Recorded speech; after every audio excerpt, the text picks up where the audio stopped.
इस दास ने 17 फरवरी 1988 में परमात्मा की शरण मिली थी और उस दिन के बाद 6 वर्ष 1994 तक दास ने जेई की पद पर सर्विस की। काम करते, अपनी ड्यूटी करते करते भी हम भक्ति करते हैं। हमारा रूल यही है, काम भी करो भगवान ना भूलो, बुराई छोड़ दो। लेकिन 1994 में परमात्मा ने आदेश दे दिए गुरु महाराज ने कि तू इस काम ने संभाल। अब गुरु की आज्ञा का अवहेलन करना भगत का काम नहीं होता। जो गुरु वचन पर डट गए कट गए फंद 84 के। भाई जो गुरु वचन पर डट गए कट गए फंद 84 के। और उन्होंने अचानक मुझे बुलाकर पास बैठा लिया, कहने लगे आज से तू नाम दिया करेगा और जितने भी वर्तमान संगत थी सबको कह दिया और सबको बता देना कि जो इसको गुरु नहीं मानेगा वो मेरा कुछ नहीं होगा। मेरे पसीने आ गए कि मैं तो 2 कौड़ी का जीव, एक मजदूर आदमी, और परमात्मा ये इतना बड़ी जो है ना, इतना बड़ा जिम्मेवारी का काम। और उनके पुराने पुराने भक्त निरे थे, लाल कपड़े पहन कर बाबा जी भी बन रहे थे, उनके साथ रहा करते। उनको सबको निकाल दिया था उनकी त्रुटियां देख देख कर। हमने नहीं पता था कि हो रहा है, क्या इनका मालिक का उद्देश्य है। जब वो 104-5 साल की उम्र थी उस महापुरुष की, हमारे पूज्य गुरुदेव की, और कहा मैं तेरे साथ रहूंगा। और तीसरा शब्द एक दिन कहा था कि रामपाल तेरे सब बराबर संसार में संत नहीं होगा, पूरे विश्व में तेरे बराबर संत नहीं होगा। अब इस दास का और संत का के मेल था। हम तो भगत थे, दास थे, भगवान की भक्ति करते थे, अपनी नौकरी भी करते थे, बच्चे भी पालते थे। अब कहते हैं साध वचन पलटे नहीं, चाहे पलट जावा ब्रह्मंड। उनका वचन नहीं पलट सकता, उन्हें जो कह दिया सो कह दिया। तो वही ये फल गया।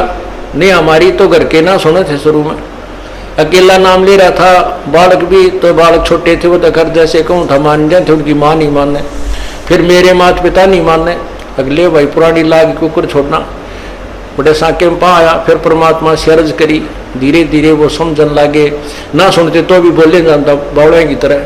तो धीरे तो कान न कैसे बंद करेंगे वहां बैठे हुए। तो ये ऐसा निर्मल ज्ञान है, एक बार अंदर गा सुबह कैसी सरंजा जानते काम करेगी दवाई। तो धीरे धीरे कान के माध्यम से ये दवाई भेजी जाती है। और आज देख लो रंग ला दिया परमात्मा ने। उस परम पिता पूज्य गुरुदेव जी की शब्द शक्ति से सब काम चल रहा है और कबीर परमेश्वर हमारे सिर पर रहते।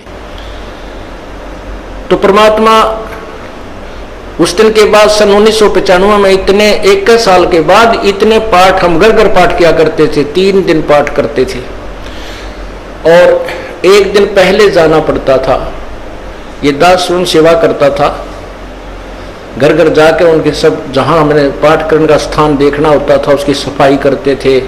कईयों का देख कर कमरा होता बड़ा सा, उसी में पाठ भी करना, उसी में खाना भी बनाना, उसी में खाना भी उसी में, सोना भी उसी में। तो उस ढंग से अपनी सेटिंग कर लेते हम, इतनी जगह में पाठ कर लेंगे। तो मेरा जाना अति आवश्यक था उस समय, क्योंकि ये स्टार्ट था भक्ति का और स्टार्ट था इस 500 यज्ञ करने का। किसी को नहीं मालूम था, बच्चे थे सहयोग देने लगे। और धीरे धीरे फिर वो क्या हुआ कि इतने पाठ हो गए कि मुझे नौकरी, पहले तो क्या करता था, शुक्रवार को पाठ प्रारंभ किया। शुक्र ड्यूटी करके सामने चले जाते बृहस्पतिवार को, शुक्रवार को रात में तैयारी करते, शुक्रवार को शनिवार को अब पाठ प्रारंभ करके अपनी नौकरी पर चला जाता, फिर शाम में आ लेता। शनिवार इतवार की छुट्टी हो जाती, काम चल रहा था। वो हफ्ते में हुए, फिर होने लगे डेली। अब अफसर भी दुखी और मैं भी दुखी। तो फिर उस दिन रिजाइन कर दिया परमात्मा के नाम पर। 18 साल की नौकरी होगी थी मेरी। हालांकि कुछ और भी हमारे साथी कह रहे थे भाई अभी 2 साल और डट जाओ आपकी पेंशन बन जाएगी। वाह भैया पेंशन तो करा कितनी बार होगी। जो पेंशन ई बनेगी ना या कद्दे नहीं बनी थी, या असंख्य जन्मों की पेंशन बन जाएगी। तो वो तो इस बात को नहीं समझे थे, उन्हें तो मुझे मूर्ख ही समझा। और दास की सौभाग्य था कि मुझे नौकरी या मजदूरी मिल गई भगवान की। और उसकी पुण्यात्माओं को दलदल से निकालने की। कहते आत्म प्राण उद्धार ही ऐसा धर्म नहीं, और धर्म तो और भी है, दान करते हैं, भूखों को भोजन देते हैं, ऐसा है कि सहाय करते हैं, लेकिन जो आत्म प्राण उद्धारी ऐसा धर्म नहीं। और धर्म तो ये भी है जो गौशाला बना रखी है, धर्म वो भी है जो चिड़िया ऊपर चुग्गा डाल देते हो पशु पक्षियों को, वो भी विकलांगों के जो ऑपरेशन वगैरह कराए जा रहे हैं वो भी धर्म है, अनाथ आश्रम है वो भी धर्म है।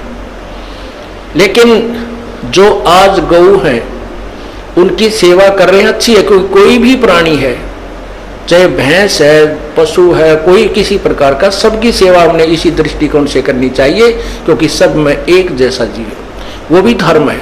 लेकिन अब तो वो आज वो गाय है, आज कोई भैंस है, और जन्म होने के बाद फिर वो सूअर की जूनी में जा सकती है, उस बीमारी तो कौन छुटावेगा उसको। तो ये ज्ञान, ये भक्ति, ये आत्मा इस जीव को उद्धार करेगी।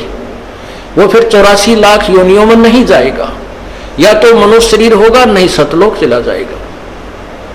तो कहते हैं आत्म प्राण उद्धारी ऐसा धर्म नहीं। और तो इस दास को ये आत्म प्राण यानी जीव आत्मा के उद्धार की मजदूरी मिल गई, और सहर्ष शुक्र मनाता हूं प्रभु, आपने कैसे दया करी 2 कोड़ी के जीव पर।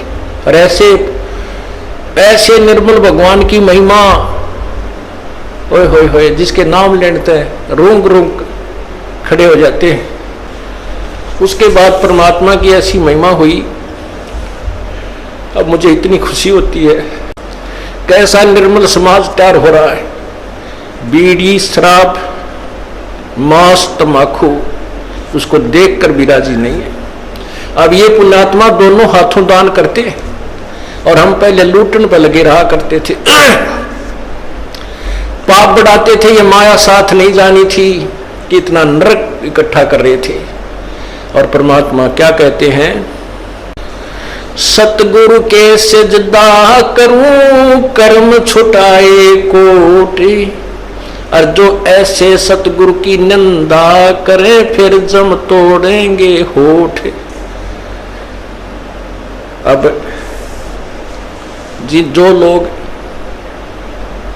बिना देखे सोचे समझे और भक्तों की संतों की बुराई करते हैं, अब क्या बताते हैं कि सतगुरु के सिजदा करो जिसने कर्म छुपाए कोट, करोड़ों पाप कर्मों से हटाकर और पुण्य कर्मों पर लगा दिया।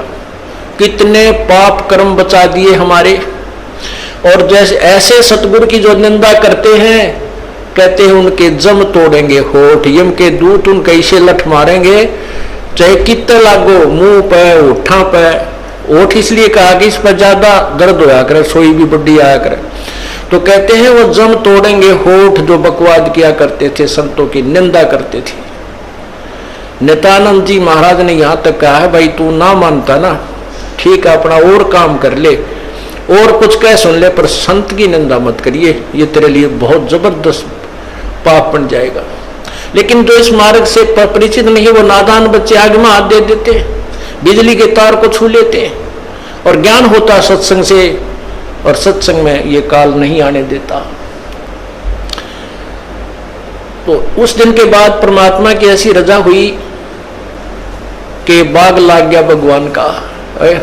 और यही प्रार्थना करता रहा, परमात्मा तेरे बच्चे तुझे समझे पहचाने, दास को ये नौकरी दी है, इसमें सफल भी आप ही करोगे।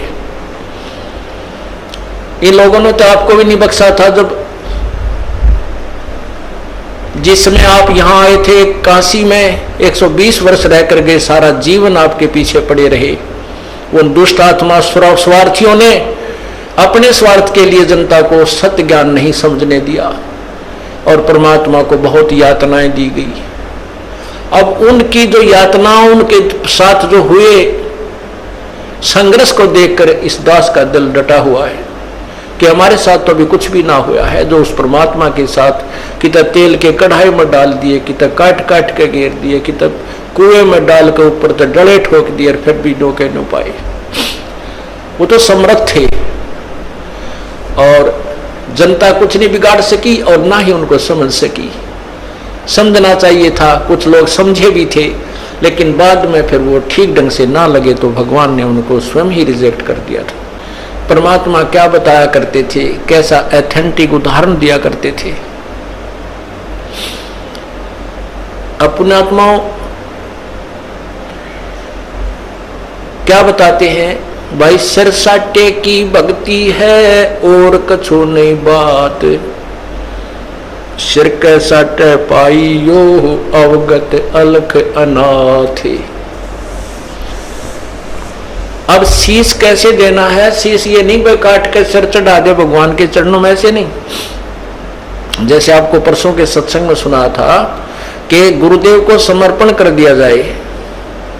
समर्पण का अर्थ यह है कि जो आज्ञा दे वही की जाए, चाहे वो बुरा लग रहा है चाहे अच्छा लग रहा है, उसमें हमारा हित है, अति हित होता है। और संत क्या कहते हैं, भाई बीड़ी शराब मांस तम्बाकू ये मत पीना। संत कहते हैं चोरी जारी नहीं करना, डाके ना डालना, किसी की जेब ना काटना, ये महापाप है तेरे लिए। अपना करके खाना बेटा, भगवान भजना, इससे तेरा कल्याण होगा। और हम यही वचन नहीं मानेंगे तो फिर यहाँ स्कूल में आने की आवश्यकता क्या, इस विद्यालय में सत्संग में आने की आवश्यकता क्या।